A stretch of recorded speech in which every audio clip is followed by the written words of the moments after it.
He's an ideas man, and I implement it more like. Good evening, Monroe County. This is Monroe County Under the Scope with Tom Clements, Gavin Clements, Willie Wetzel, and a very important guest today, Mike Brier. Mike Brier. I was calling his son, his name Michael, and I had them both in my phone as Michael, and I had to figure out which one called Mike, because I knew it was going to be. But, Mike is a local business owner, a railroader, a married man with children and many kids. So why don't you fill in our audience a little bit about who you are, where you came from, and how you ended up in Waterloo, Columbia, Monroe, St. Clair area. Okay, well, I grew up in a little town called DeSoto, Missouri, and we were audio. Oh yeah. Okay. Wait, do we need this? And so I went to high school, and I graduated like 160th out of 169. So Nice. Okay. so I went to the Army and grew up quite a bit in the Army, and got out of the Army, and I had all of the college fund and all of those things. And I didn't realize it, but before I was even born, I was going to be a railroader.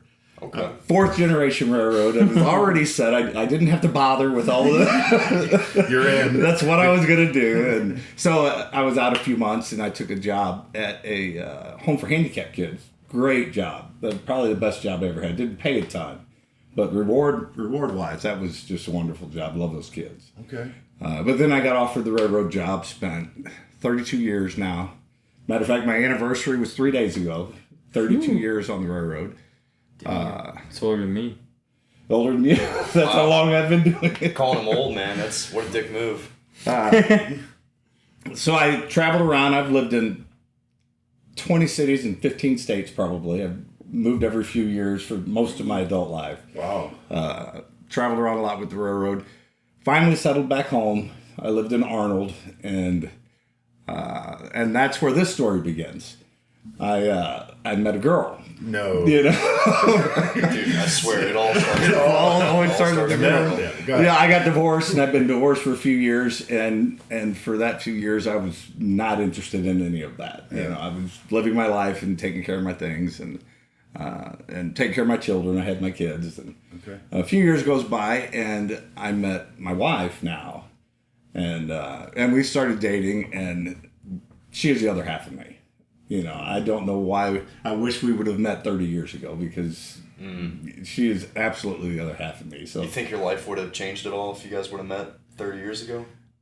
well, I think it probably happened how it should. You know, Everything happens for a reason. yeah, we were both in the right place in our lives at that Was time. she divorced at that time too, or was she married? No, before that? yeah, she was. I was going to make a joke there, but no, she was.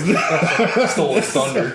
Damn it, sorry. Yeah, she had been divorced for several months. I'd been divorced for a few years. And she makes fun of me because she's like, man, I didn't really want to get remarried, Mike. What did you do here? You know? You didn't give her the opportunity to enjoy the year. Right. Jedi mind trick. But, you know, I lived in Arnold. She lived here. And within months, we were at one of our houses. Okay. We were together all the time. And when we decided to officially move in together, so we choose between Arnold and Waterloo, and there just is no choice there. Waterloo is such a great town. You know, I enjoy it tremendously. It's a wonderful town to be in. What made you feel that way? Like, and Arnold's not awful. I mean, I don't know what part of Arnold you lived in, of course, but I'm guessing not the slums. No. They have slums. I lived in a neighborhood. There's a separation? Right. I lived in a neighborhood. It was called Cathedral Heights. Very nice neighborhood. Okay. It was great. And the reason I bought that house where I bought it is everything you want to do. You want to go shopping, you want to see a movie. It was within a mile of my house. Okay. You know, Arnold is great for that. It was pretty, and It is that, good for that. neighborhood was tucked in where it wasn't like he was in the city, but he had all that. When I moved into my house, they said I had to get my chimney cleaned. So I Googled chimney sweep, and half a mile from my house there was a company that did that. So. Okay. All right, so you had to pick between Arnold and Waterloo. So you're like, okay, sick of getting my chimney swept. Right. So to answer your question, I guess the downtown area was originally what I've really enjoyed, we would spend a lot of time here On the square. on the square, going to the different events. You guys have so many different events around here, and they're all fun. Everybody's nice. It's just a good time. It's a relaxed feeling, where Arnold was a little more hustle bustle, a little rushing around, and Watch your back. people are not friendly, but they're not openly friendly like they are here. It's a small town, Right. You know, and it's just great. Yeah, I have friends that actually live out in Arnold right now, right off the interstate there. I forget what it's called, but no, it's super nice neighborhood. They love it there.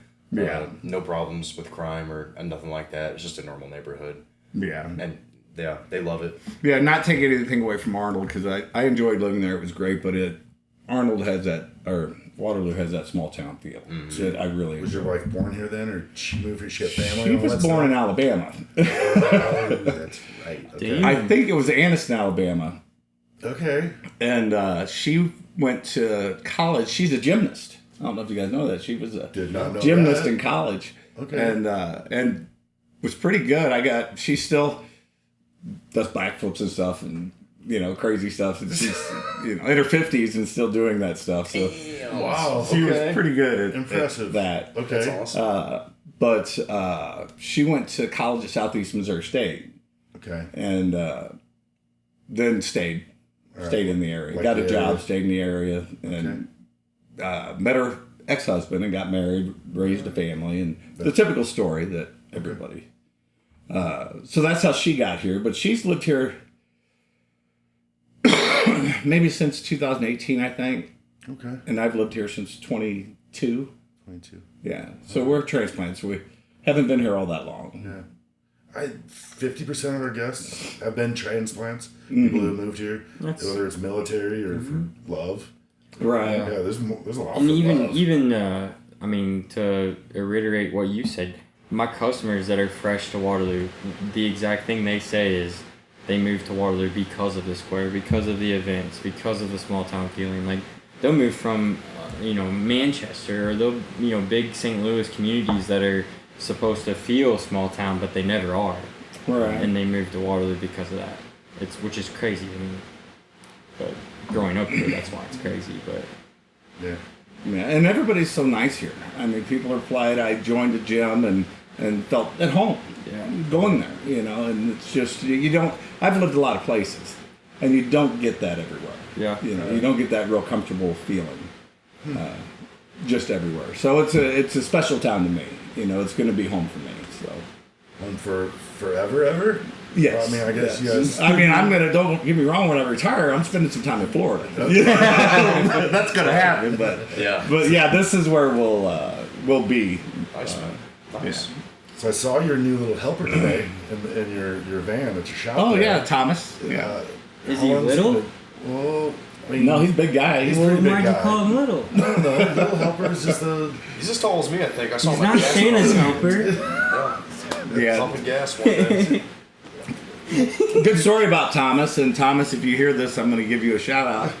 I was looking for helpers, and I did Indeed, and I interviewed a bunch of people, and either people didn't do the phone interview, they didn't show up for it, or they, several of them I scheduled interviews at the shop, and they didn't show up. And Thomas called me in the middle of all that, and he said, "Well, I'm in high school, but I want to work for you." I said, "Well, I'm sorry, but our operating hours are while you're in school." I said, "But I tell you what, graduate and call me when you graduate, and we'll see at that point." So the day after he graduated, he called me. What? Just he loves windows and washing them. Is that his jam? Or just, he I likes just- you, or did you know him before that? He said that he worked at, no, I didn't know him at all. He said he worked at a fast food place and did that kind of thing and hated it. Okay. So he just wanted something different. Wanted to do something different. It is different. I mean, Be your own person. yeah. When you're with a team at a fast food joint, there's not much individualistic. I don't know, right? Does that make sense? And your world is super narrow. You're Yeah. Yeah. taking drive-through orders, or you're making food, or we do different things all the time. And See he's all different kinds of people all the time. Yeah. I mean, our jobs are about 3.5 hours long, and then you're moving on to the next thing. And he has, I didn't worry about teaching him how to squeegee. He's off to college soon. Yeah. But the task that he does, we do our task and we move on to the next thing. You know, last week or the week before, I was up in a lift 20 feet in the air and he was handing me things for a screen job. And this morning we were putting flagstones in place. Damn. Ooh, that's rough. Yeah, well, I broke them. I had to replace them for the customer. You know? Even rougher. You don't do It's rough. window cleaning, screen repair, and minor landscaping? No. But if I break it, I will fix it. That's the right way to do it. Right. You know, it's inevitable. That's our clients a little bit more, sometimes once a week we're in there. It's inevitable. I mean, people are human. There might get something knocked over. Just know we're going to fix it. We're going to make it right. You don't get no reason to freak out. And if it's grandma's urn with the ashes in it, just tell me, because we don't want to clean that. Right. We're going to stay away from that. Yeah, we just won't go there. It can get tough, though, when you break expensive things, and you just got to accept it as the cost of doing business, and you got to stand up and not argue, You just got to take responsibility for Well, just what be you're doing. honest. Don't cover it up. It's tough, yeah. And that's That's the it. most important thing, That's it. you know. I've never. I think from day one out of college, that was the number one thing that I was told by my boss at the time, and he said, "Look, if you don't fucking know something, fucking say it. Yeah. That's it. That's all that matters." Pretty simple. And that's what's made me pretty solid. So My favorite question that Brandy asks when she hires or interviews people for the job is, your vacuum cleaner doesn't work, what do you do? And if the first thing they say is, well, I'm going to call you, they don't get the job, because we need people that can at least troubleshoot a little bit. Right. Is it plugged in? Is the breaker on? Try Right. a different plug. Wow. Is it clogged? These are the first three things any normal person would try first. But it's like, oh, I'll call you and we'll... No. I don't want to micromanage people. And it was a good way to weed people out and not really ask them pointed, hurtful questions. Probably the craziest thing I've seen an employee do while in the training process. It was like a 50-year-old woman didn't know how to use a mop. What? Wow. She had to ask her trainer how to use a mop. And, because she was just, doing it against the grain and not wringing it out, just letting water everywhere. And, full-grown woman didn't know how to use a mop. but she wanted to clean. Yeah, she wanted to clean and she wanted the job. Took the job. Yeah, we train them first, like working interview kind of thing. I mean, it's still technically an employee, so you can't pay them cash. They got to pay the bucks, but you get a training process. If That's you everywhere. can't take directions, if I'm telling you things over and over, it's not rocket scientistry. It's cleaning a bathroom, mopping a floor, vacuuming, dusting. It's just not hard. But you gotta have a little heart, and a little common sense. Well, and like the same thing you always tell me is like you can overthink the process before you start it. So like just push the ball and then figure it out as you go. Mm-hmm. And like I've read a thing online where it's not going along with every single time you get a job, how much of that job did you know how to do before you started? And you didn't know anything. You didn't know how their systems work. You didn't know how their operation worked. Like you didn't know anything. You learned it all on the job. So that's the point of get the ball rolling, jump in and out of it, and figure it out as you Faster go. than others, though. Right. Correct. But you still have not at all. to you still have to figure it out while the house is burning down. No matter what. That other than when you're an employee, the house that's burning down is somebody else's fucking problem. But if you're the business owner, it's your fucking problem. So And I like that because I like to operate just a little bit over my head. If I'm my heart rate isn't going a little bit, if I'm not having to figure things out, you're not challenging yourself. no, you're right. You're right. I like to operate in that zone where things are a little tough. I like to do hard things. I work out, I run, I work 80 hours a week. I do hard things, and that I like that. If I'm not sure how to do something, I'm more likely to say, well, I'm not positive, but let me give it a try. We'll see how it. And I've done some work where I ended up getting it done, and I didn't make any money on it because of what it took to get the job done. But I like that process, like you're describing. Yeah. Is that how you got kind of into repairing the screens as well? Like you're like, there's so many broken ones, or Yeah, I would go do window jobs, and I would tell the people, well, you got these screens that are broken, probably get them fixed or whatever you want. And several people asked me, well, do you do that? And then I was like, no. About the fourth time I said no.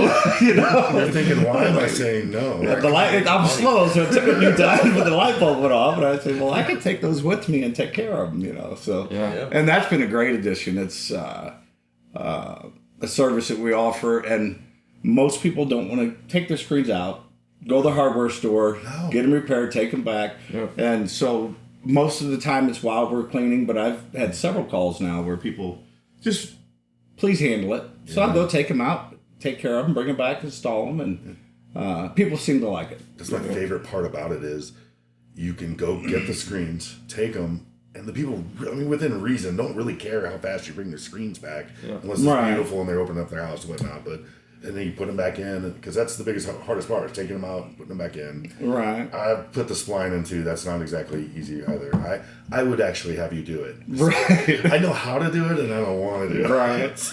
And we're usually about a week. I'll get them, That's and a not week bad. later I put them back What, in. like 10, 12 windows? Yeah. Roughly? Give me a week to rebuild them and get them back to you. And people seem to be fine with that. How's Chuck Pittman for a landlord? How's that working out so far? It's working out great. Chuck's, he's a great landlord because I never hear from him. You know? Those are the best kinds of landlords. Right, Yeah. right. And that building's awesome. You know, so that building, I think I was talking to a couple of buddies about it, that it's just a garage with a bathroom and an office room, and that's it. And like that's the ideal place to drink beer. With a mailing address. With a mailing With a mailing address. Right, that's huge. In the middle of town. Well, that's not important for drinking beer, but For anybody out there wondering where the hell that is, it's right across from Outsiders, right next to Chuck Pittman State Farm, right in the heart of Waterloo. Next the old to cleaner place. what's It that? was next an to upholstery Joel. cleaner. Yeah. Yeah, it was upholstery cleaner, a window tanner, and then now window cleaning. Yeah, so as local can get as far as Yeah. window cleaning and screen repair and flagstone replacement, I guess. Now. We're not advertising that for them, though. Yeah, I'll do it if I have to. And the main reason I got that is because Google likes you to have a street address. That's right. They want you to have your own address. I can do everything I do out of my home, but you don't get the presence you need. You know. Yeah, my president's is skewed because I have a Redbud zip code. Right. So I'm not that I'm getting that much, but most people in Columbia still Google me and get me though, because I have For clients now. that are already on it. Correct. For now, till Yeah. they find you. Yeah. They'll find So- you eventually. No. I know a guy that can help you out there. Yeah. Yeah. So it's that's the greatest thing you could do though for window cleaning, especially downtown Waterloo. Yeah. That's how everyone finds a person. It's the other way. First they ask their friends and neighbors, hey, do you know a guy? Or they see someone over cleaning their windows and they talk. Right. Word of mouth, that's got to be number one best client. Number two is, do you just go to Google? Window cleaning in Waterloo. Or whatever they type in, and you can find out what they type in exactly. Right. And you're popping up because you're local, just loves local people. You do LSA ads too? You do any ads? No, I don't do any ads. I didn't even talk about LSA ads. Okay. That's for a different conversation. Okay. Yeah, I mean, They're and super cheap. Are they? Yep. Okay. And if they live in your little area, 20-mile radius, you have to show first because you're a local. It's a Okay. local service ad. It's like $100 bucks a month. So relatively wow. cheap. Yeah. Not bad. So That would be. Yeah, let's talk about sorry. that. it's a good way to show it first. When people Google it, it'll be an LSA ad first. When you go home, Google something, you'll see it right up top. It'll be the first two things. That's an LSA ad. And then you'll have your map pack and then all the other people below that. Yeah. So it's good. Yeah, look at you that. lost your digital marketer, man. He went to college. Right. He was getting into it too. He was making posts and doing videos. Are you going to start doing that? Yes. Yes. I've been really busy. I've actually done more business this year already than I did last year.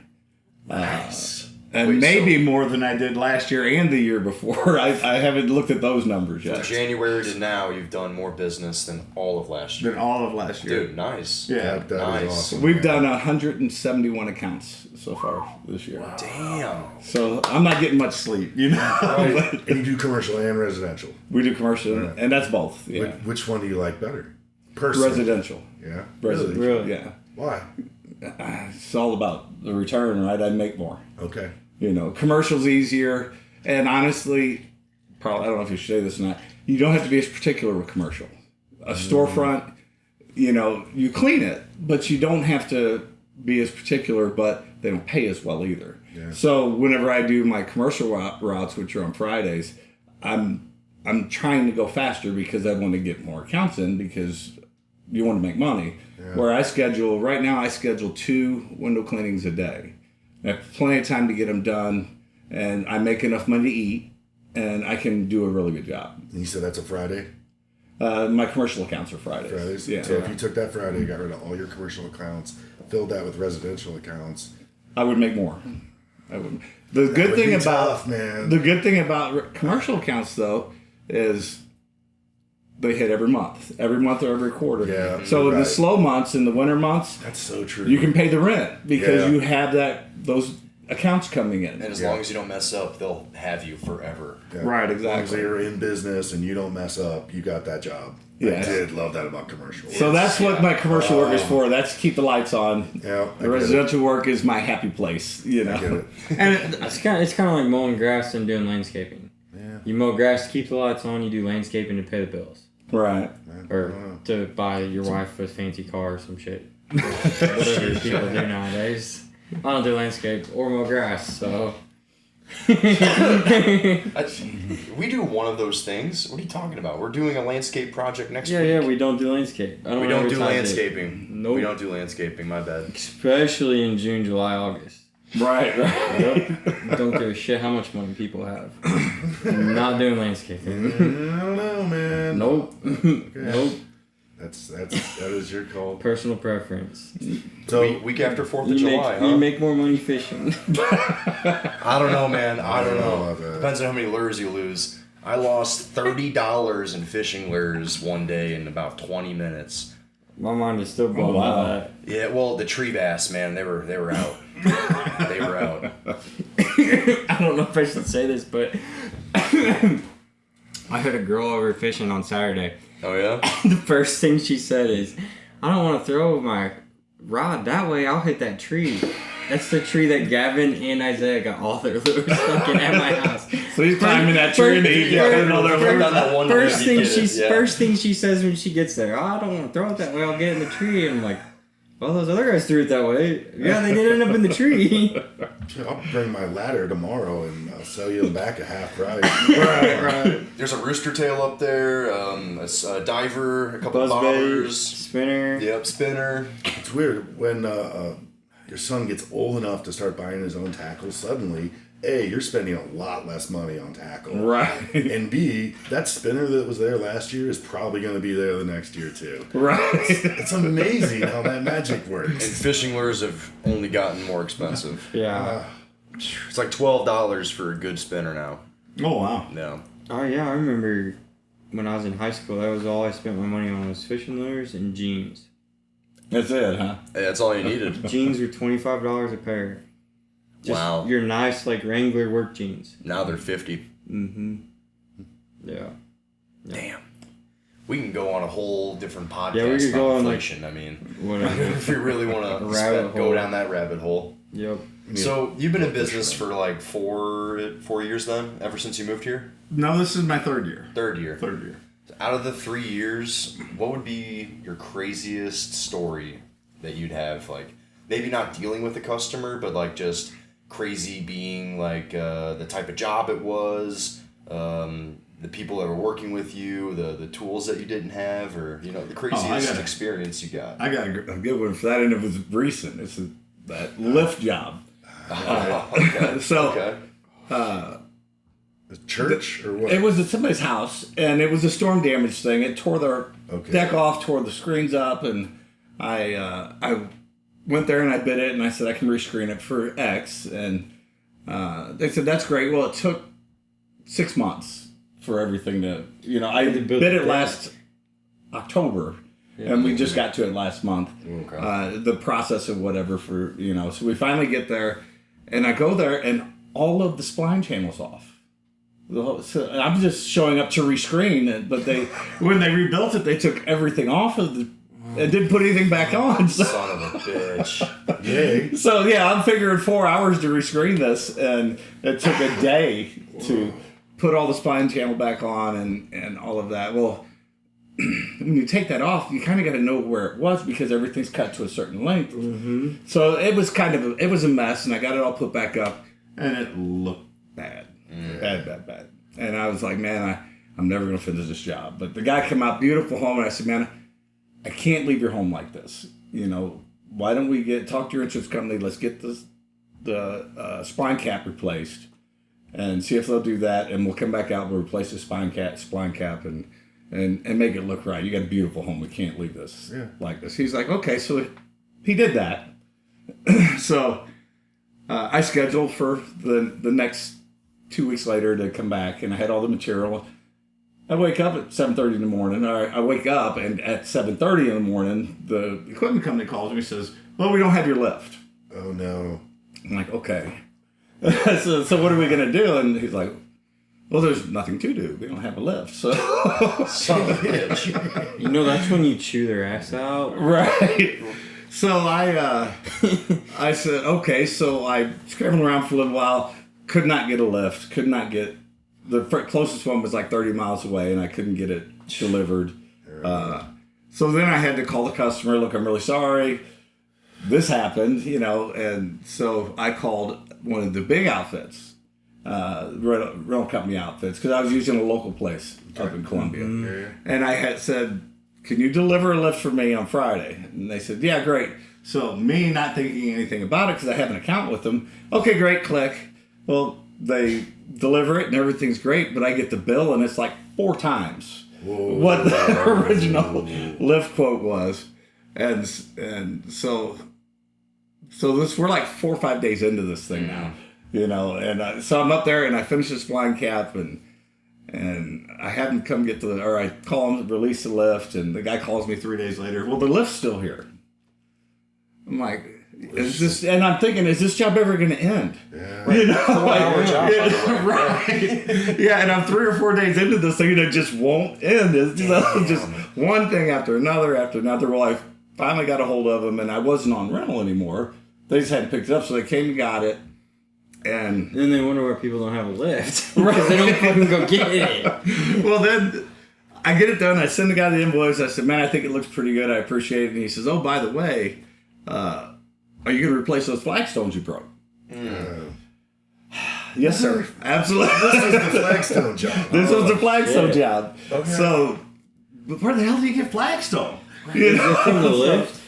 I broke them on with. So I run the lift on them, and 2 of them broke. So I backed it off and got the plywood.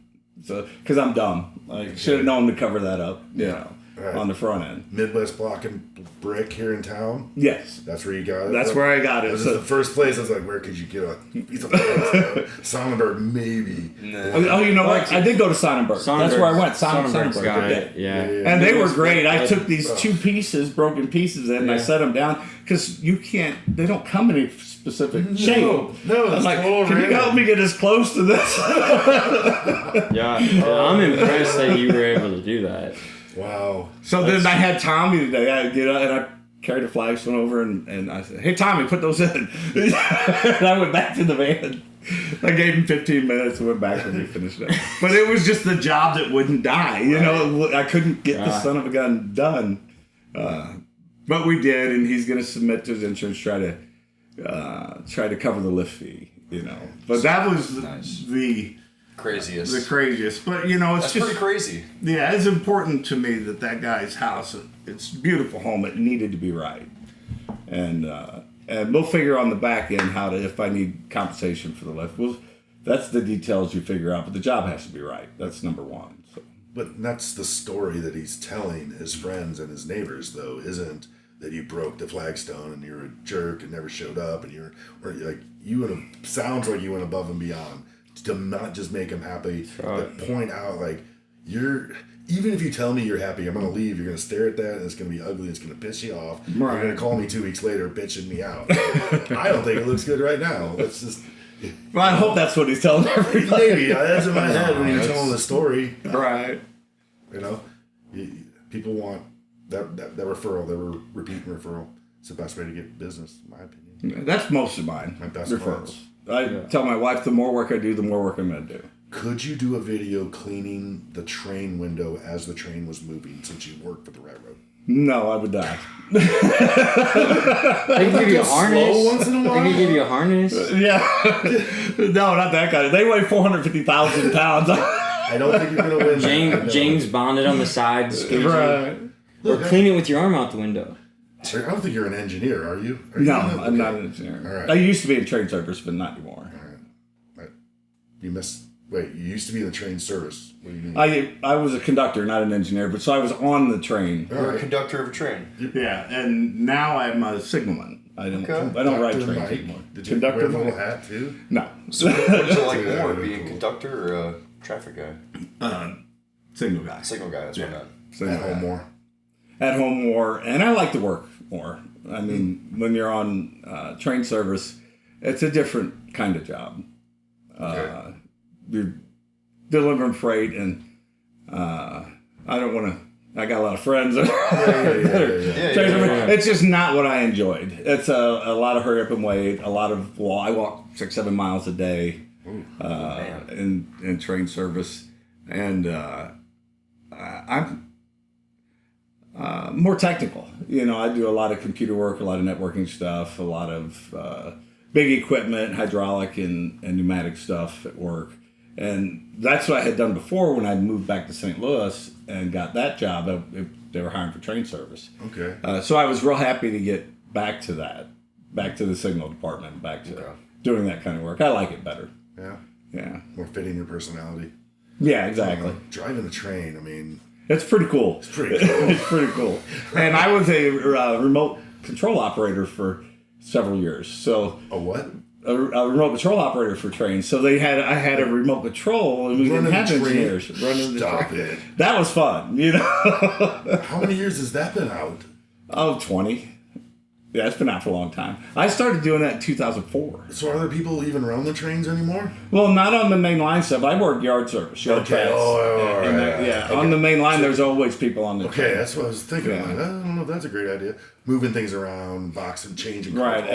Where I work, we build the trains, and then the crews get on and they take them to their destination. So we would build them with remote control engineers. So that was kind of fun. I like that part. Would you suggest it as a career for young men and women nowadays? Yes. It's still a good job. If you're not inclined to go to college, that is a great place to start a career. Yeah. Do you think AI could ever replace that job? No. No way. No. There's some automations in place that make them require less employees, I think. That's a good way of putting it, because that's where my brain was going. That's a good way Right. to put it. I think whenever I hired, and these numbers could be wrong, they had like 45,000 employees where they have 30 now. Because just technology advances. Modernization, That's the yeah. beer. It doesn't even have to be because of AI, just the modernization. Yeah, modernization, right? You You know, know. moving things. That's Prime what- example of that. Do you guys know how many people work at the Baldwin Power Plant? Ooh, Take a guess. I want to guess. Okay. We can start with you then. Total? The entire plant. So, okay, I'm going to guess 2,000. Okay. Willie? I already know this answer. Well, you suck. I would have He's the no one who idea. told me. 50? I don't know. Okay. I don't know the exact I number. don't remember the exact you number. said- You but- can't ask a question and not know the answer, dickhead. Well, so what are... 130. It was like 130. All right, we'll Google I think it. that's right. Yeah, I think it was 130. Google it right now. Because we were both thinking, like, holy shit, there's going to be, like, thousands of employees. That's what I guessed. I figured No. a couple thousand. 130. It's insane. Not that big of a plant, No, it's not. I guess. 120 people. 120. And they can't all work at the same time either. Correct. And some of them got to be admins. Mm-hmm. So Well, you figure on those power plants, I mean, a lot of that stuff is automated. It's all I mean, automated. it's all automated and regulated. They're just supervising. Yeah, and they're just making sure the systems that run the power and transfer the power. And I'm sure as load increases and decreases, there's things that have to happen to meet that. Yeah. That's going to be done automatically by software. if not The, already. the conveyor belt with coal goes faster or slower based on... Right, exactly. It's not, not rocket science. At least to me. Still a thing that I think that will require an actual human to at least Correct. monitor it would be unloading it. Someone has the to freaking coal monitor it. trains. Right. Pushing that into a big pile. Dude, you say that. What we got about robots shoveling repairing that shit in the 20 what about years. what about repairing the bearings on the cold chains? Right. Like somebody's got to do that shit. True. AI is not going to do that. Yeah, my brothers all do that. They are carmen for the railroad, and I'm the only signalman. So I always say I'm the black sheep. They wouldn't let me in their club, you know. They'd let me get a job, but I couldn't work with them. Well, it reminds me of the one South Park episode where all the white collar guys are going to Home Depot to look for Mexicans to hire to do blue collar work because they can't do it themselves.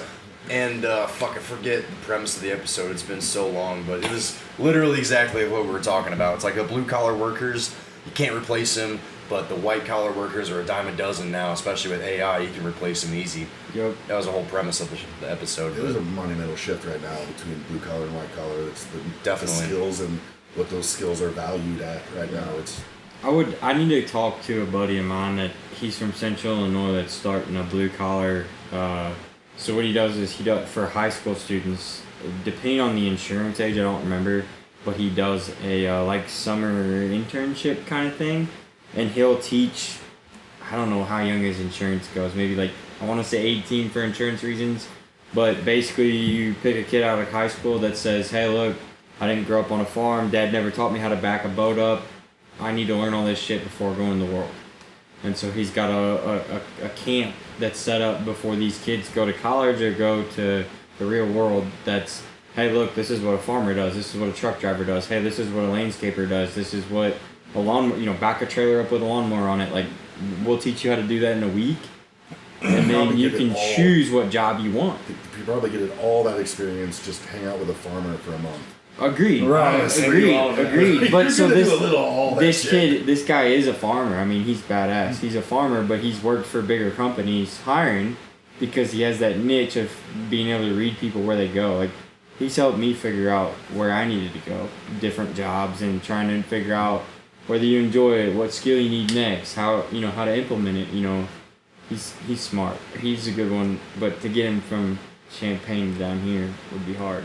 Or road trip. He'll do it. No. I'll have to call him. My wife Oh, does you not wanna let go me up take there? Road trips. I do not. No, I'm saying he'll come down Oh, here. okay. Yeah. He'll come down here on a road trip in a heartbeat. You That sounds just gotta way have more beer fun. for him. Well, hey. That's an interesting premise. I wonder. Let me know how that goes for him. Oh, it's worked. He's been doing it for 2 or 3 years. Okay. Yeah, he used to run. pretty cool. So like, I worked for Nutrient in college as an internship. He ran their internship program when he first got started. Okay. So it's working. I mean, it's going. It's insane. It's crazy. Like, I've talked to him on the phone 7 o'clock at night, and he's like, yeah, I'm moving this rock pile because these kids moved the rocks to the one side of the road instead of the other. He's like, I don't know, but they're learning how to use a mini excavator, but that's what matters. So, I mean, yeah, that's what matters because that's what the course is for. You're putting kids in an environment where they want to be, but they're not going to get their ass chewed for doing something wrong. And that is worth millions. I can see it. Yeah. Because when you know that you're in a comfortable environment to try something and learn it on your own, you're 10 times smarter than you are if you got your ass chewed for doing it wrong. I would love to know what his insurance is. Oh, I can't even imagine. I can't even imagine. 5 or 6 kids running around And with the excavators. there's probably a waiver to sign, Right. just like Top Golf, just like they have those digger parks now where you can go as an adult and as a kid. Yes. So I'm sure there's a waiver seen that those. makes the insurance cheaper. I don't know. Sounds a little chaotic. Maybe he has a good insurance guy. Just buy him beer. Right. Is there anything like that around Waterloo? Like blue collar club, I guess? I don't know. So, what's his name? Like a trade school or JS and Sons, and so Monroe County and St. Clair County were getting together and starting like a high school blue collar day thing. And so Okay. they were taking kids on a field trip to go see what the lumberyard goes through the day, like how their organization ordering materials, shipping it to a contractor works, how a contractor works, building a house, having laborers, having brick and everything. Like they were doing a field trip of that, That was, I want to say early this spring or last summer. Oh, so they just started that. Correct. They Okay. just You're in started Monroe it. County. It's not based in Monroe County, but it is businesses from Monroe County, yes. I'm trying to think of what it was called. It was like I said, I think it was Monroe County and St. Clair County getting together and making like a trades day field trip thing. So I don't know how far it went. I don't know how well it went, but I know there were sponsors. And that's how I found it. But yeah. I don't know about the rest of you guys. I can't speak for myself, but I knew really early that I was not going to be able to work for corporate America. Right. I knew Yeah. I enjoyed working outside. I enjoyed working with my hands and building things and fixing things. Just working in one spot for 7 hours is just. I couldn't do it. I tried it. I couldn't do it. I had to figure out how to do it. Support 2 kids and a family the other way. So I worked at a plastics factory when I got a job at a plastics man. factory one time, and it lasted half a shift. Right. I mean, I was standing there staring at this belt, and all I had to do was, it was funny, it was this big piece of plastic, there was 4 wheels on it for Tonka trucks or something. Okay. And I set him on this mold, and I knocked the 4 wheels out and slid them down. And I threw the plastic over here. After 4 hours of that, I was like, no. I'm not coming back from lunch, guys. Sorry, that's not. Oh, I can't like be at somebody's house for 8 hours. Like that drives me insane. Right. Yeah. you can barely sit still for an hour and a half Oh, on this yeah. podcast. Oh yeah, yeah. Like I can't. You're sit still. on the go kind of guy. Yeah, yeah. I'll So, and that's why I tell people when I go and look at somebody's house, I literally like, look, if you ain't got a list for me to do or like, you know, everything you want that you know you need done, I'm not going to be able to function. Like I've got to be like in your attic, underneath the house, you know, in the bathroom, in the shed. Like I gotta just get shit done, but like it can't be, hey man, we need you to spend 12 hours in our bathroom because it needs gutted. I'm like, probably not gonna Call be my, renovation probably guy not gonna for be your that. guy. Like, let's bounce around a little. Right. Literally. Oh, literally. Yeah. Yeah. Oh, you're killing me. All right, guys. It's been 45. We're going to take a little break here. Come back in 5 minutes. When we come back, we're gonna find out about Mike's stepson. It's he took a bold move this weekend or this week. Oh, I wanna Is hear it this. done though? Can we talk Yeah, about it? We'll be right back. And we're back. So we were discussing Elon Musk not sleeping, blah blah. So I was listening to Andy Frisella's podcast today. I think it came out today or yesterday, and so obviously everybody's pretty hard right now because of the Iran deal and all that shit. And so Andy Frisella has been he owns First Form in St. Louis. I don't know if you've heard of him. I know him. He has I don't a great know him, but podcast. yeah. He has a great podcast, and so what he was saying was, you know, Trump's an unusual human being. He's who the fuck wants to be 80 years old and run the country? This man has more money than we could ever fucking make. He could be out on, in the Greek islands or whatever, like Bezos. Right. But yet he chooses to run the country or try to run the country and then donates his full salary back. So it's the same thing as like Elon, except for, like they both don't sleep. They both have a common goal of making the world a better place. It's crazy, but they're not, things are monetizing on their own, but they're not like, that's not like their end goal. Were you guys talking about Elon becoming the first trillionaire? We did not know. We did not mention that, but that's That's another one. kind of segues into Yeah. it, and it's what I was talking about was that I like Elon as a public figure and what I know about him because Because of his work ethic. The things that he does and accomplishes. When I get tired and, I think, man, Elon's sending us to Mars, man. I can do this, I can put I can clean some more windows, yeah. Okay, all right, so something that's been kind of on my mind a little bit. It's I don't know the transition exactly and how it went in your head. So you're military, got out of the military, went to work for the railroad, getting ready to retire there. Did you retire from the military or just do 4? I just did 4 Okay. years. Yeah. So then you got out, you're getting ready to retire from the railroad. Pension's pretty good with that. Yes. Did you really have to start something else, or what made you go, I want to start a window company? Like, how did that pop in you as this is the way I'm going to go with this? Well, since I was about 12, I've been an entrepreneur. Okay, I was like, I thought you were gonna say I've loved cleaning windows. Go ahead. Sorry. I mean, is that the same thing? I always have had a side hustle. I've always had a side gig. I've always worked a lot. It's just who I am. When I'm 70 years old, I will have a side hustle. I'll probably be doing I can hook you up with somebody in Florida. Okay. Is that my temperature? That hunk service. Yep. And the reason I started, Friend. and it started as a trash bin cleaning Yes! I was hoping we'd circle back to this. The reason I did that is because I would drive for Uber when I lived in Arnold. And what I would do is on the nights I'd drive, I'd turn it on and I would go on about my evening. And when the first ride came, I would leave and I would go work until I hit my amount for the night and I'd come home. When we moved to Waterloo, they don't have Uber. No. I can't do Uber from here. Blows my mind. Really? Yeah. Blows my fucking mind.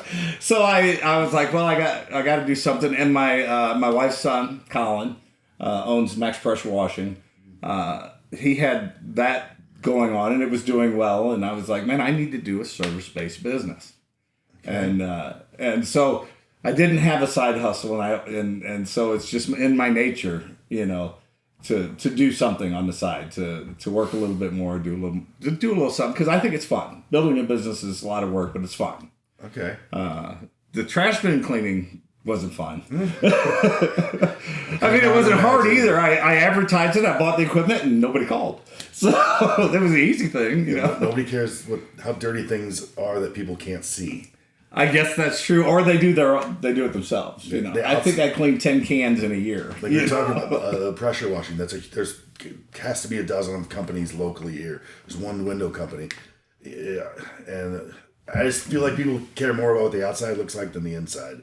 Yep. Right. It's an easier sell for to make that pretty Appearances. landscaping. Make shit look like gold and everybody pay for it. Well, you was probably at the meeting whenever I started Trash doing can. the window cleaning, and I said, well, we're going to add window cleaning. Yes. And the whole room clapped. They're like, Yay! great, because trash bin, nobody gives a shit. Nobody cares. We like you, and we still don't want to do that. Right. No, it's a good example of an idea that you really feel is going to make it, and then you start getting the data, i.e. the money coming in and the money coming out, and you're going, okay, yeah, my feeling was wrong. This is not going to work here for one reason or another. Right. But instead of crumbling and just saying, screw it, I'll just take up golf or something, you said, I got to pivot. You just shift. Yeah. And then you were like, Windows. It was a great premise. Mondays and Thursdays, trash Monday, recycling on Thursday. I'll get me a route. So those 2 days, I'll get off work. I'll go do my route. Yeah. It just good, yeah. didn't pan out that way. It just did.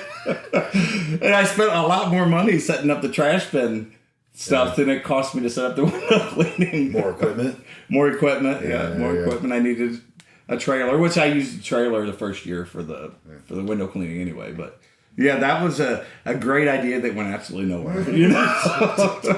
It was interesting because when you pivoted to I'm going to start doing some windows, and then you're like, I really think this is the way to go, and you really started pushing your energy towards that, and you found your groove in the town. Yeah, I really do. It's been received super well by. What makes me want to do it?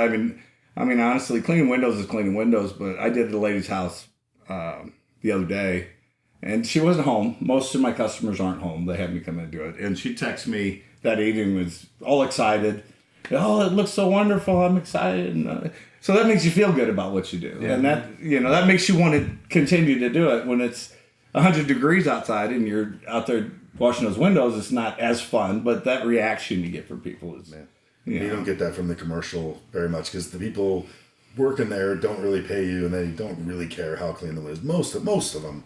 Yeah, surprisingly, the residential, I told you, pays more, right? Yeah. So whenever I would get busy, last fall, for example, I got really busy, and I always kind of felt like I was just bothering the storefronts because I'm showing up all the time, I'm cleaning, and so I wouldn't go because I had other things to do, and I started getting some calls. Hey, Mike, where are you? So I found out that those are as important. I have to make time for those. Because if I'm going to do it, if I don't want to do it, Stop doing it. don't do it. But if I agree to do it, I have to make time for those because they noticed when I didn't show up. So I got less of a feeling about bothering them showing up all the time. And you got to think those windows at a storefront are going to see thousands more people than a residential. Right. They're going to see your work that much more too. Mm-hmm. So I mean, it is something that is kind of puts your name on the map that way. Yeah. One of my favorite stories about that is I think it was Reinecker Jewelry. After you cleaned their storefront window and that bird came in and smacked. It was so clean that it just hit the window and scared the shit out of everybody inside. That was funny. She's like, "You're killing birds, Mike." Like, So clean the birds don't even know. that was funny. It's sad, but yeah, funny.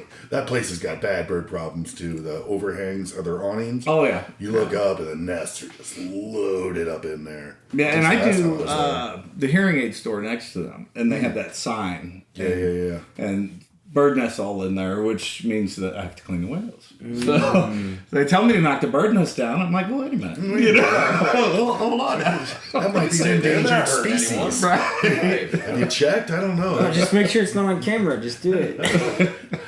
Like the guy who at the car wash place feeding the pigeons next to the car wash. Right. God bless. God bless. Oh man. No, that's wild. That was one of my favorite things about it when you joined the group and you pivoted from trash to windows, and it just kind of just grew from there and there and there. Yeah. And I used to refer you to my clients all the time. I still do, but more than not, I'll go to bid jobs now, and they're like, well, I don't do windows, and I don't know, it's been maybe 4 or 5 times in the last couple months. Like, no, I got a window guy already. I'm like, oh, who is it? Mike. I'm like, no way. MJ, like, that's my buddy. Like, I know him. He's awesome. Like, oh, he's great. So Perfect. Your name is absolutely getting out in the community, and because you're the only one that does it, but also I the think quality we'll of do a work you good do. job, yeah. Because small town, you'll die quicker from a bad review Right. than you will 100 praises. And my wife had sent me a thing yesterday. Somebody on Facebook had said, "Hey, anybody know a window cleaner?" And I was busy. I was working. And later on the day, I went and looked, and there was 20 messages, and 17 of them were MJB. So that makes you feel good. You're doing a good job, people. And like you say, if you don't do a good job, the community will let you know. Oh, yeah. So you got to keep your quality up. You got to make sure you're doing a good job for people. You had to deal with a bad Google review yet, Willie? Don't fucking jinx me. So no. Okay. Man, I think everyone needs one to make you a credible business. I don't If really you have care. no bad reviews, Honestly, it's almost sketchy. Hey, I think we've talked about it before. If I get a bad review, I'm gonna respond just like Ed Morse does. You just encourage it. Fuck him. You're right. I It's am so a terrible funny human seeing being. the responses. Yeah, my salesman is a piece of shit. I don't even know who it is. Wow. What are you gonna do about I've never it? heard of that strategy before. Oh, dude. So, whenever I bought my truck, I was looking at Ed Morse's reviews, because shits and giggles, because I was like, trying to look at just Google reviews in general. A dealership's got bad reviews. Like, that's inevitable. Yes. So I was like, I want to look at got those, pissed because, off. like, I want to be prepared for when I do get them. Bro, the way they handled them, oh my God. Like, it was like, holy shit. Like, I can't. I'm looking at it tomorrow. Yeah. You're right. I got to look at it I've now. never I was heard like, anyone do that before. I can't believe they put their britches on and said what they said. Like, I mean, they just were like, Yeah, Bill Yeah. sucks. We pulled up their reviews on the podcast before and I read think them. so. Yeah, we're like, Yes. wow, like we did a bad job, but we'll take care of XYZ, or hey, you can call so and so and we'll get you a new vehicle. Like it's a whole thing. I mean, but the thing is, they sell used cars too. So like the people that are bitching, it's used cars. And they get a lot of volume of traffic in that place too. And used cars fall apart when they drive off the lot. I mean, that's a normal thing. But like, Where are you buying your cars from? It's not a normal thing. no, it's a normal thing. What? Used cars fall apart when you buy them. Mine didn't. Eventually everything falls apart. Correct, but people always bitch. Even if it's 100,000 miles later, they will always go back to that person they bought it from. To bitch at him? Oh yeah. Wouldn't do Oh, that. people that Certain buy, people, maybe, yeah. I mean, Did you go back and bitch at the salesman over your truck? no, we had a conversation. That is a very nice way to. He's one of those reviews. He's talking about. We No, had some no. words. My truck is okay. How about you? Any bad ones yet? No, but I like to lean into that. If you have a customer that's tough, I lean into it. I always told my son, I said, man, if you can make this person happy, you can make anybody happy. So that's kind of the mark, right? Make your pickiest customer happy. Yeah. So far, I have done that. You know, I'm sure it'll happen someday. You know, but I tell everybody, man, if I miss a spot, I can just give me a call. Yeah. I'll come take care of it. Whatever it is, we'll just come back. You're human. But if it comes, if it happens, there's nothing you can do about it. I apologize. Sorry it didn't turn out. We'll make it right. Yeah. And, you know, I've had people, not in this venture, but in others, that you can't do anything. You know, well, you suck, and well, what do you want me to do? Well, nothing. You suck. Okay, thank you. You know? Hey, that's another thing. I mean, I heard that on that same podcast with Andy Frisella, like he was saying that somebody had called in or something and said we're having a hard time, or how do you handle those hard customers? Because it's the person that comes at you so aggressively. Like it's like, and he said the same thing. He's had problems with that too. But like they come at you so aggressively, you get flustered because you're just like, what do you do to make it right? You don't know what to do to make it right. But he said, well, think about it. As a small business, when someone comes at you aggressively, the only reason why they're coming at you aggressively is because when they got to call Google because something's fucked up, they have to be mean. They have to be aggressive. AT&T's the same way. Like anything big, any of these big companies, in order to get anything done, they have to be mean. They have to be aggressive. So that's the way they think that they need to treat everybody that they do business with. And so as a business owner, you kind of have to just look at it and be like, look, I might have done something wrong, but their reaction is because of somebody else. Like they react to somebody else's customer service. But I'm just one person. Sense, yeah. And they don't think about that. right? You know, they don't think about that difference from, you know, calling the IRS and chewing their ass out versus your accountant that actually did do the work, did try to make it right. Like the IRS doesn't give a shit about you. You're just another number. But to your accountant, you're the person that lives next door. So like you got to think about the differences in how they, you know, everybody generalizes the way they treat people. They don't, most of the time they don't think about the person they're talking to when they treat them that way. And you kind of, I like a little bit of both of what you guys said. Actually, kind of hybrid of it.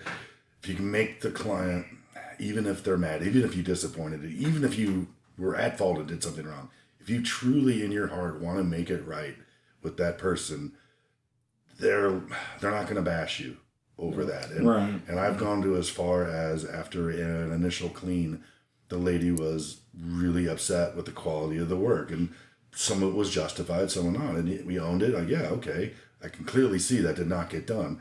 Let me come back and make it right. She's like, no, you're not. I don't want you to come back to make it right. This was awful, you know, and I just don't want to go on with your service. And we're like, wow, you know, we're so take it a step further. We refunded that lady's money.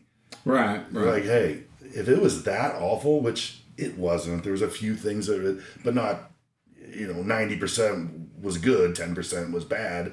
So we're just like, you know, instead of getting that bad review, here's your money back. We're sorry we disappointed. You got a full house cleaning for free on us. Right. You eat it, it hurts, it sucks, but it's better than that Google bad review that follows you around for the rest of your life. If you can do that, sometimes you can.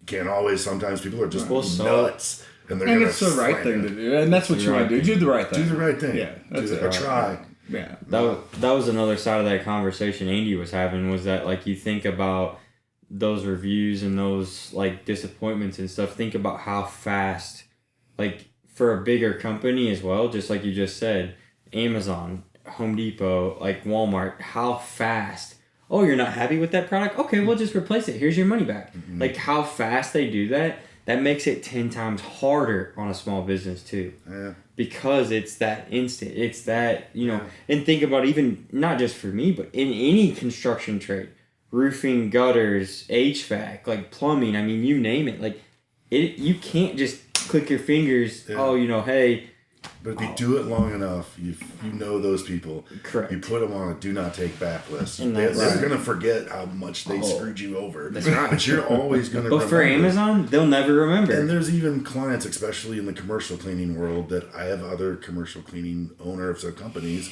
that we talk. They will call me like, hey, do you know about this group or this company? And I'll be honest, like, no, they're awful. They say they're going to pay you net 30, but it's actually net 90 if you get paid. Right. Oh, they're really tough and difficult. You're going to hate it. Or they're great. We love them. You know, I haven't run into the net 30 yet. I don't know what I'll do Really? with that. Yeah, I haven't run into that. I would Fuck, I got all not. I kinds would of not people like allow that. yourself to do that. Yeah. What's net 30? The one guy, so basically when you do the work, you have a 30-day invoice pay. And so net 30 means, so if I show up on June 15th and I send a bill on June 15th, they have until July 15th to pay. So it's a net 30. This man did jail time now, not because of me, but because of other things. But he is the only client I've ever had not pay me for 6 months. Yeah. Right. Over $1,200. Wow. I mean, so it's insane. Yours is a little but different because we can do liens too, but for There's me, no it's reason. like a commercial order. If you're net 30, which means you're not going to get paid for net 60, you actually did 2 months of work before you get a dime. And there's some shady You're companies behind. out there. They'll even push it off to net 90, and then they'll either won't pay you because they don't really have to. They can come up with any reason why you broke your contract and whatnot. Or you've just you're out of your pocket. You just paid 90 days worth of labor, supplies, all that shit. And you hope that money's coming And you back. hope that money's know? coming back, but it's not a guaranteed. I always hated having you're basically telling a company you'll be their bank for 30 days or their Right. credit card. Like, why can't you pay me right away? Either you don't have the money or you don't intend to pay me. That's one of the reasons why. The companies love net 30 and they get interest. The bigger the company, They if get more you have $1 interest. million in savings, you're not $1 million. Cleaning's not $1 million account, but if you owe someone $1 million, it sits in the bank 90 more days. That's a little bit of money. That's a little bit of interest on that shit. And that's So- the same, like you say that as I mean, maybe I shouldn't say this on the podcast, but like there's a little loophole in everything. Like I've seen farmers where, hey, your seed crop, it costs you $1.2 million to plant a crop in the spring. Right, that's how much your seed costs. But me as Bear, we're gonna say, oh well, that's not due till October. Well, fuck, why would you pay it? Why, Right. why would you pay it? So you would wait till October to pay it. Even if you had the money, you would wait. Yeah, you'd wait till it's due. Yeah. But as Monsanto, like, you're out $1 million from how many farmers? There's probably 50 farmers in the whole country that owe $1 million worth of seeds. Like, it's just weird how that shit is. Everybody plays everybody. Even my commercial clients paid. I required them to do business the way I wanted to do business, which is pay up front. That way, if you decide to fire me, you just won't owe me any money. It's fine. I don't want to. And if you owe me money, I'm not coming because you paid for this month. We did that work. You didn't pay me. I just don't come back. I'm not out any money. Right. You got to go find a new cleaning company, and then you're on my blacklist.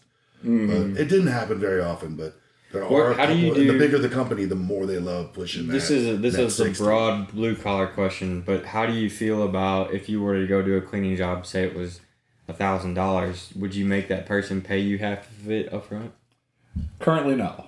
Yeah. But I've had some issues, is too strong a word, with people canceling, last minute, things like that. We've had a handful of those. And that's tough because if you cancel Schedule it.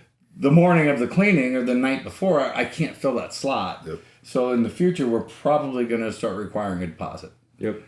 Just so if you Even cancel, if it's 10%. yeah, if you cancel, I'm not just.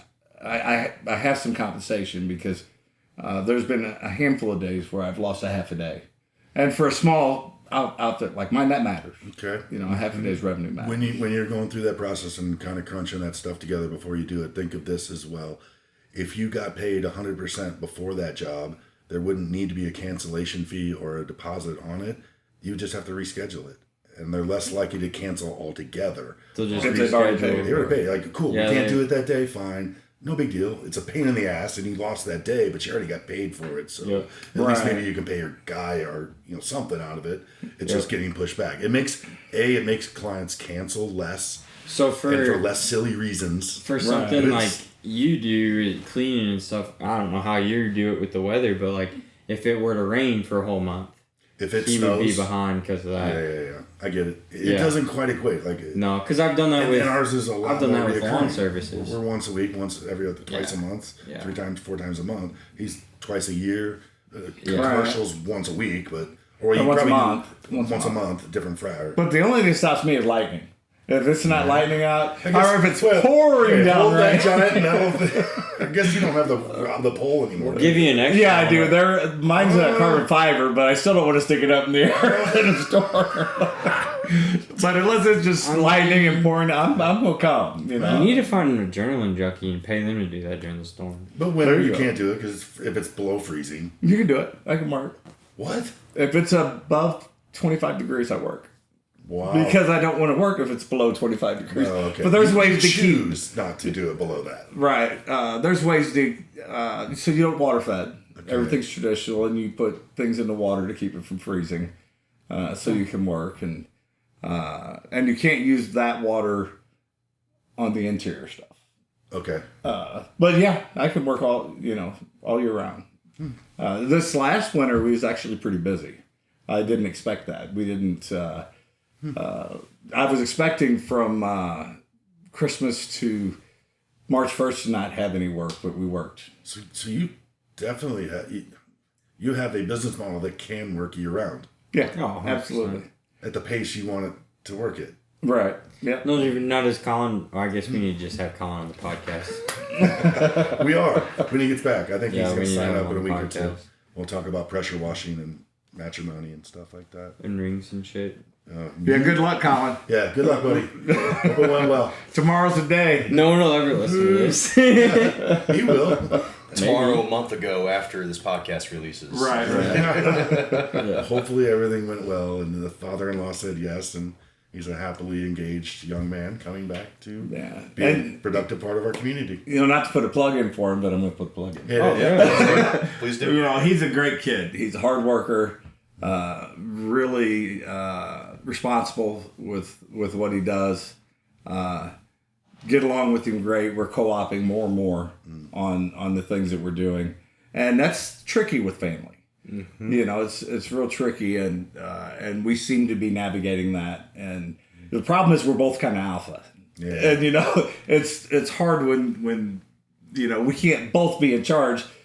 But we're both going to be in charge. That's just the way. So Gotta figure out how to share that power. right, you share the little responsibilities and stuff, and we've so far this year we've done more and more work together, and I'm hoping that continues because He's definitely a good kid. Good. Good head on his We were shoulders. talking about this earlier downstairs. Like, I thought he was a lot older than he is. Yeah. I feel like 26, 27, something like that. Just how he carries himself. But Yeah, he's a young cat, and I wish whenever I was his, whenever I grew up, you had to get a job. That's just the way it was. You got a job. That's if you wanted a car and a gas and Right. do things, and you get an allowance. he's been an entrepreneur since high school. He did some. I think it was a course where he did some entrepreneur stuff, and he's stayed in that and is doing well. And that's a great way to live to me. You're on your own schedule. You got to work, but you work at your pace, at your schedule. You make what you want to make. I think it's a great life for him. And I'm hoping that he can continue that. He's a good kid. Some people, it's their jam, and some people it's not. And there's nothing wrong with being a worker bee. We need worker bees out there to people flipping switches and designing things and stuff like that. But yeah, you can be your own boss. It is rewarding. I got a little mad at him though. It was at the float trip last year. Oh, And- shit. We was talking about Float this trip's year's always float the end of trip, it. and he said we was talking about the weekend. I was like, "Well, I gotta check to see when I'm going to work, whatever." He's like, "Well, wait a minute, let me check with my boss." Can I be off? Yeah, I can be off. I'm cleared. Oh, I tell my buddies all the time. I'm like, I don't know. I don't think my boss will let me off this week. I don't think I can go to Wisconsin. They're like, are you fucking serious? I'm like, no. You're not fucking serious. Y'all are gonna have to pay for that time. So you said earlier that you worked 80 hours a week on average, or have been? Yeah, Okay. a lot of hours. Yeah. So what do you do in your free time? What What? You know, what Do is you know that? those words? Do you know what they yeah, I'm a mean? little bit crazy. I like to work out. And whenever I started this, I like to do a lot of other things. I like to drink bourbon. I like live bands. And, Okay. They go hand in hand. Yeah. But I promised myself that I wouldn't lose that piece. So in the mornings, I start my mornings at the gym. So I get my work. So before I do anything else, I do the fun thing that's important to me. So, and that, as long as I get that in, I feel okay. You know, I do a 2-week stretch and I take Sunday off every other week usually. And by Saturday afternoon, I'm like, all right, you know. You're looking forward to that day off. Yeah. But so that's probably, you know, we'll be gone for 10 days here soon. We're gonna go on vacation. So you take a little time here and there, but Yeah. it's busy. That's what I Nice. struggle with.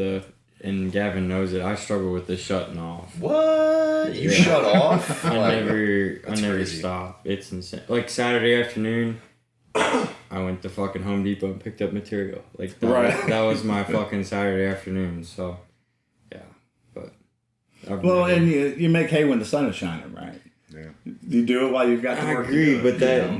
that only lasts so long. Then you got to take a break. The sun doesn't only shine when your kids need you.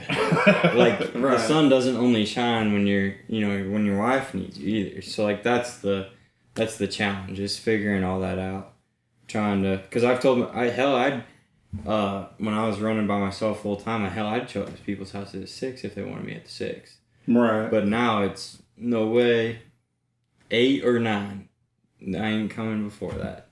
This guy likes to go in his backyard and cut down trees, clearing out Free time. forests. Free time. That's your Free fun, time. huh? Right. But you can only do that when the daylight's out. Otherwise, they call you an alcoholic. Right. Who says you're going to be drinking while you're operating the I didn't say. chainsaw? I didn't say that. Yeah. Just cut down the tree with all the lures in it. Make some money off it. No, I like That's the that one tree fucking he doesn't want to touch. Yeah, I like that tree. But dude, all you got to do is put a ladder out there. We're gonna climb cut on top of the ladder. We're gonna cut the all the limb, trees on the dam side, not on the pond side. But they don't have fishing lures in any of those trees. No, not on the dam side. Or you guys could just get better at fishing and not put lures Correct. in trees. My lures Dude. don't get stuck in that tree. I've never lost one in that tree. Well, You don't fish that spot. It's your tree, and if you don't have any problems, you know. I'm making $20 every time. You won't have to buy lures for a year. Hey, you better hide that 30-foot ladder for me when I come over next time, Willie. Gavin, my fishing gear is getting low. Can you come over and fish a we little went bit? through all those worms on Saturday, and oh my god, they just wouldn't stop biting. No. And then tonight I walked out there before I left, right before the feeder went off. It looked like a fucking shark was coming at me. Oh, dude. I mean, just a fish just swarm. The amount of bluegill this kid has in his pond is crazy. There's It's at least insane. 100 of them Oh, in you there. can't miss. It's only bluegill If and you bass. if you ever want to entertain a kid with a cane pole, just Literally, just plop it out there. Yeah, you it do. never Biting stops. every cast. Yeah, That's awesome. It's What about a- Lakeview? like, I told Wendy I threatened to grab Zebco and an umbrella and go just sit at Lakeview. And Is that Waterworks? Which one's Lakeview? Lakeview's Waterworks. They have the Waterworks? reservoirs over there Yeah. going out of Yeah, town. Yeah. Yeah, you fished there before, haven't you? Just one time. I've never haven't caught a really fish caught there. anything Maybe there. once or twice. Well, I I- see people fishing there all the time. I call don't it fishing, understand. but I don't even really care if I catch Yeah, it. yeah. It's called relaxing by a lake. Right, with a right. pool. Put a pole in. I bet Half the they- time I there's bet nothing they- on the hook. You know? Hey, I bet they have a beach. They might. Sparta has some think really so. nice reservoirs if you want to fish. Barely anyone there. They very well taken care of. Okay. Very quiet. Yeah, I There's like another- it. I like it. Yeah, and you said I didn't know Smithton had a fishing lake that you could go to. You don't want to fish in their city Oh. park lake. Oh, okay. It hasn't No. been good for a while. Okay. Yeah. I think they fixed it. Okay. I think I saw a post about that. As of last year, it was still messed up. Yeah, so well, we went and recorded a video there this Last year. year. Was it last year? yeah, last Yeah, it was- summer. Oh, it was bad. They had signs up. You could smell the dead fish. The lake turned Oh over. wow. Oh, I've heard of people's ponds doing that. That's a mess. It was just Yeah. black and nasty. Like a Really. fucking lagoon. They did. I believe they fixed it though. Cool. But yeah, that's a good one. How do you Yeah. fix that? Fixed what? You got to get all the dead fish out. You Yeah. aerate the Step one. pond Yeah. and oxidize it. Remove dead fish and Well, then you just gotta add oxygen. Yeah. Probably I some. don't- probably lumps. aerators and yeah. I mean, I got Nice. oxygen in my pond, so I'm not worried yet. You have an aerator in your pond. Yeah. You're good. Yeah, you're You're Hey, good. man. You don't have to. Your worry place about keeps that. getting better and better every time I hear something about it. cheaper than my electric bill, so why not add it? True. And Put if some I'm solar gonna, panels out there, man. no, I got power.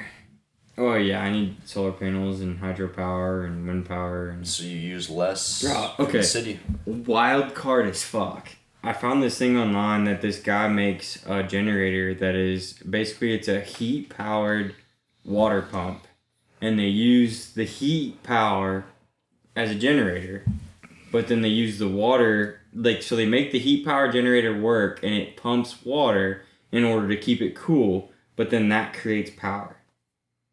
Like- so you Like a steam powered? no, it's just heat powered. What? Yeah, so it's I don't know. yeah, I don't I know. don't- It's called I don't know what it's called actually, because it's just super weird. I think it's like I don't want to say it. It's weird, but it's a You might be it's put on a a list for describing this What's stuff. wrong with just turning a switch on? Right. no. So like, but that's the thing though is it's a generator, But what do you need? So a when you don't have a generator for? switch. What is it run so you on? don't have to do like so basically like If- all right. Think about it. If we you don't have power, you got more worries than a agreed, generator. but if you have a house like me, like a cabin in the woods, and you have a wood stove.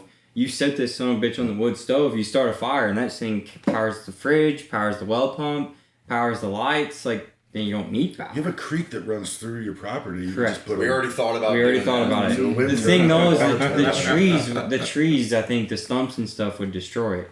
That's what I'm nervous about. Well, not if we just Because I build a guarantee barrier to if hold it it rains this big You guys gotta stop Monsanto, drinking so much freaking beer, This- cutting down trees, and this- dreaming about power plants on your this property. big Why are you still monsoon, doing air quotes? this monsoon of rain that's coming on Friday, because I know it's not coming. But they say it's going to rain so much on Friday that we're going to have a flood again, magically. But then we supposedly. didn't Like a get any 95 rain. flood? Yeah, who knows? 93? 93? One of those Yeah. two. But anyway, every time, whenever it floods, it would flood out my electrical outlet by like 12 foot. So, like, I gotta, like, That's not a good thing. Jeez, no, man. but You're you gonna just sleep turn on the a power raft. off. But my thing is that the creek has to run the hydro generator enough to not get hit by a tree. So I'd have to constantly watch it. But if I just Isn't do there heat, power down there too? that's what I'm saying is that power would get run over. Like that gets run over by water like 10 Okay, foot. I see what you're Oh, saying. Willie, Yeah. crazy idea. What if it floats? Like a boat, like a fish wheel. So it always moves with the water. But and see, the stays on thing top. is trees float. I'm No, not they sure don't. how this is. Sunken logs. They're waterlogged at some point. No, but most of the debris that I got floats. Nah, Most I'm of not the a tree debris scientist. float. but if you were to make a giant, like I was thinking about this, so like they make those weed eaters that go down fence lines that like bounce off fence posts. Yeah. So you run a weed eater down a fence line and it like bounces around the fence post and weed eats underneath the fence line. So if you were to make something like that for the hydro motor that floats in the creek, then the hydro motor would be here and it would have an arm that every time a big tree would come by as it floats, it would just move it over and then just go around it. So it would work. I like your theory. Yeah, I think it would work. think You it would would. need like a 15 by 15 like iron post in the ground somewhere mid creek so that it would always float up and down. But yeah. Wow. Now, Whenever you want to start, let me I know. didn't go to engineering school for a Fucking reason. foreman on It's right scene on. over there. So what's the next big step for MJB?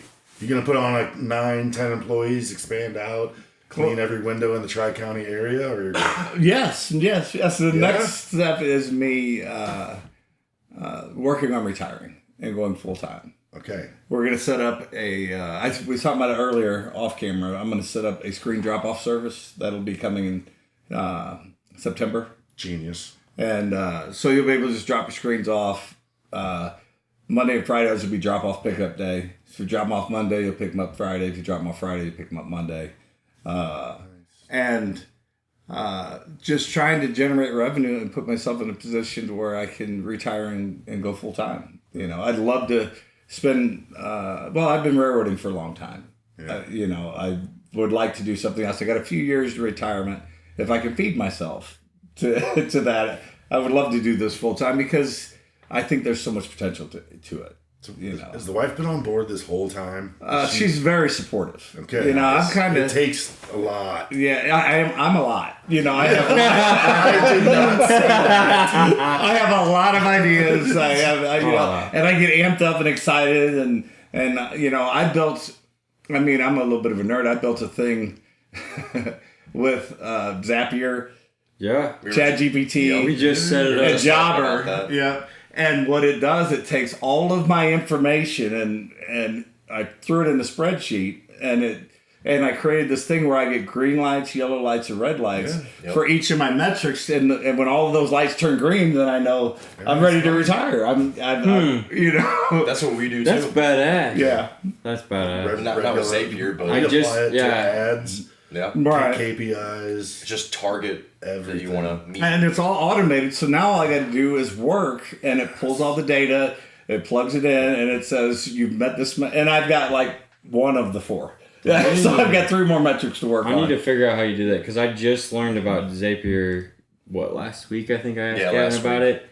Last Thursday. Because my problem was that Jobber was bringing in clients' names, their name, their number, and their address, and it would bring it into Jobber, and then I'd go to text them, and it would be just a phone number. And I'm like, what the fuck? The contact's not jammed in, so it's not like jiving. And I'm like, okay, well, Zapier will take the contact from Jobber, add it to my Google contacts, and then when I text them, it'll give me a name, and when I go and look them up to get their address, it'll already be in my phone. I don't have to do that. Right. So that's what I'm using it for, but...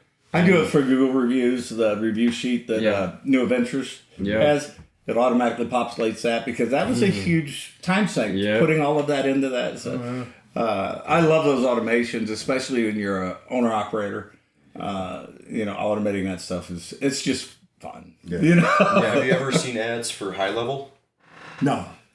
I've been seeing a bunch of ads for it. It's basically a all-in-one automation CRM hub Okay. for marketing, client attraction, employee attraction. It's basically an all-in-one kind of thing. Like Zapier is more of like an automation service to connect apps together. Correct. Right. Yes. High Level is like an all-in-one kind of thing. Yeah. Okay. And that's what we use for Clemens Cleaning. It was formerly called Pipeline Pro. Pipeline. Yeah. Pipeline. They Pro. changed the name? They sold it. Sold it, changed owners. But it's the same service, thing. same layout. I would like to be that guy. Highly recommend it. Okay, I have to look at that. Yeah. And then after that, it's going to be, if I get to the point where I can retire and do this full time, I'm going to try to get 2 trucks out, 2 trucks on the road. Yeah. You know, and be, you know, I'm the owner and I need to run it. Working on it instead of in it. Yeah. And for us to do well and grow, you have to do that piece. Yeah. You know, I'm great at the work, but you also have to run your business. You know, so 100%. so that'll be, if I can get to the point where I retire, that'll become my focus, is getting some people, getting them trained to where they can do quality work, and I'll spend less time doing the work and more time running things. Yep. Yeah. So Yeah, it's a lot of buddies that do construction and people I know that just do cleaning too. They're like, I have a cleaning company, and I thought I had a cleaning company too, but I was just the cleaner right, with all the other responsibilities. right, yeah. I was now still I have a guy a, clone to clean. now I have a job. There's a big You know? so there's a big thing online. It's called if your business can't last a week, or if your business can't last without you, then you have a job with a logo, not a business. Right. It's a good way to put That's that. So we'll exactly what it transition is. that. We'll try Yeah. to transition that over the next couple of years. It's I plan on running the next 10 at least.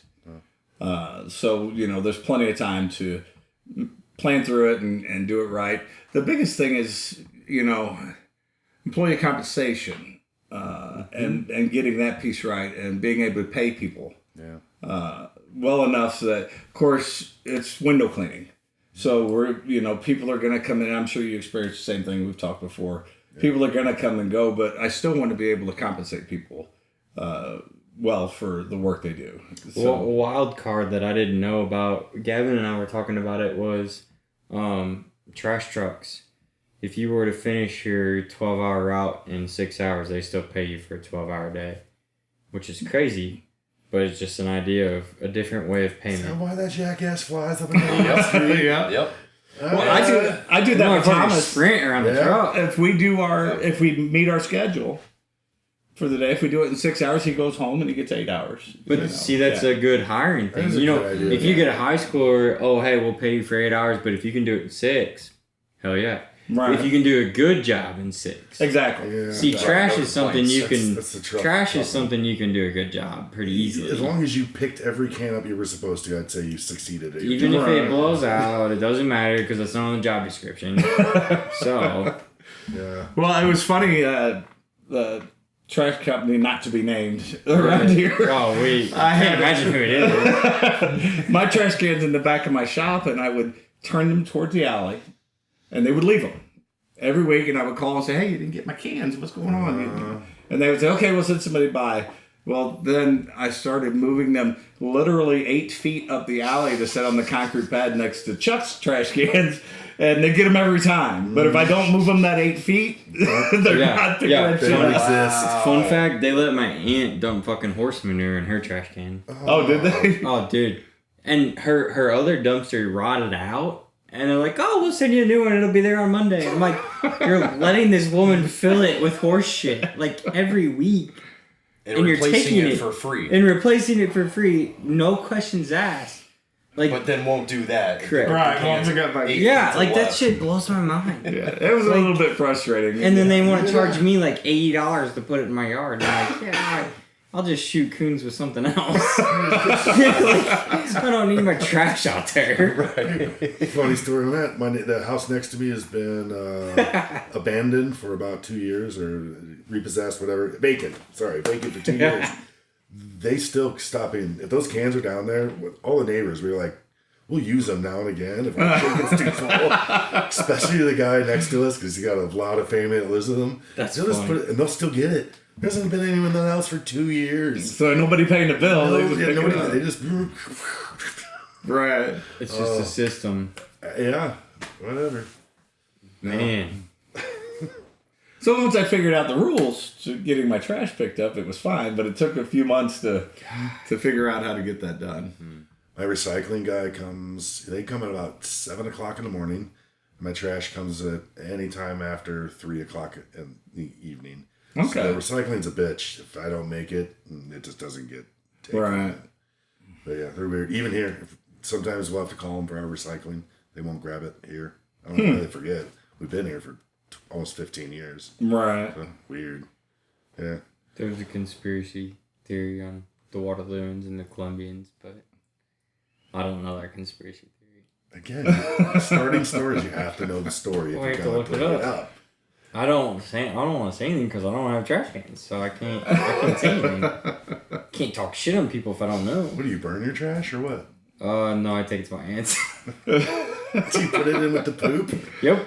Oh, And then, Throw it right in and the then, manure. and then, There's and then, manure in there. and then she gets mad at me because I fill it before she can fill it with horse shit.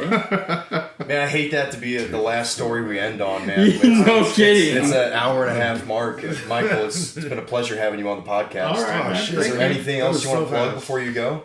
I think we covered it all. I just thank you to Waterloo. Thanks for making me feel home. You know, and welcome here. Well, Mike, MJB, and you personally and your family have been a great addition to the town and the county, man. You've been part of the business group I've been in, and I haven't known you very long, but I've heard no one say anything bad about you. You always got a smile on your face, and one of the hardest working guys I know, and a good entrepreneur spirit. So thanks for being on. Yep. MJB Solutions, give them a call. Google them. And Max Facebook. Pressure Washing too. Max Pressure Washing. No, make him get on here. Still You shout can't him out. brag about It's it okay. until he's It's on okay. here. If he made it back, if he makes it Yeah, back. if she doesn't cut his throat on the way back. Right. Well, you know, he's going to be spoken for when he gets back, so he's going to need that plug. He'll need a lot more business because he's That's what I- already Yeah. That's what I say. Thank you, Monroe County. Catch you on the next one. No.